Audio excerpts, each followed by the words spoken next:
Akala ng marami, iisa lang ang uri ng term insurance. Pero, nahati ang term insurance sa tatlong kategory. Una, yung level term insurance.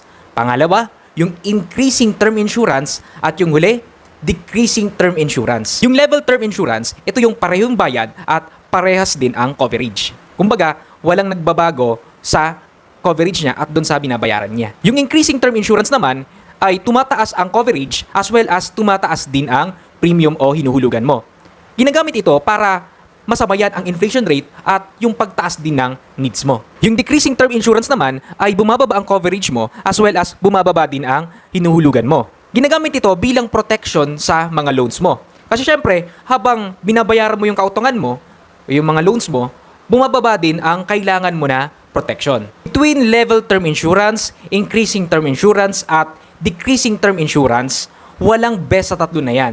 Nakadepende yan kung saan mo siya gagamitin.